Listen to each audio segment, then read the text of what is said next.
এবং সবচেয়ে ভয়ঙ্কর ব্যাপার হচ্ছে আপনি যখন কারোর উপর জুলুম করেন, ওই মাজলুম আর আল্লাহর মাঝখানে কোনো ফারাক থাকে না। আল্লাহ ওই ফারাকের পর্দা উঠায় নেয়। খবরদার, মজলুমের কান্না কখনো বৃথা যায় না। জীবনের কোনো না কোনো সময়ে এর প্রায়শ্চিত্ত আপনাকে করতে হবে। জীবনের কোনো না কোনো সময়ে এর প্রায়শ্চিত্ত করে আপনাকে মরতে হবে।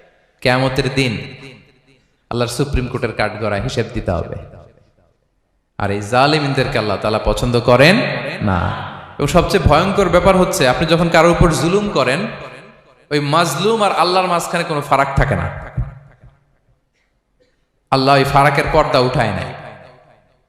বিষ্ণু বলেন, ইত্তাকি দাওয়াতাল মাজলুম, তোমরা মজলুমের বদদোয়াকে ভয় করো, খবরদার।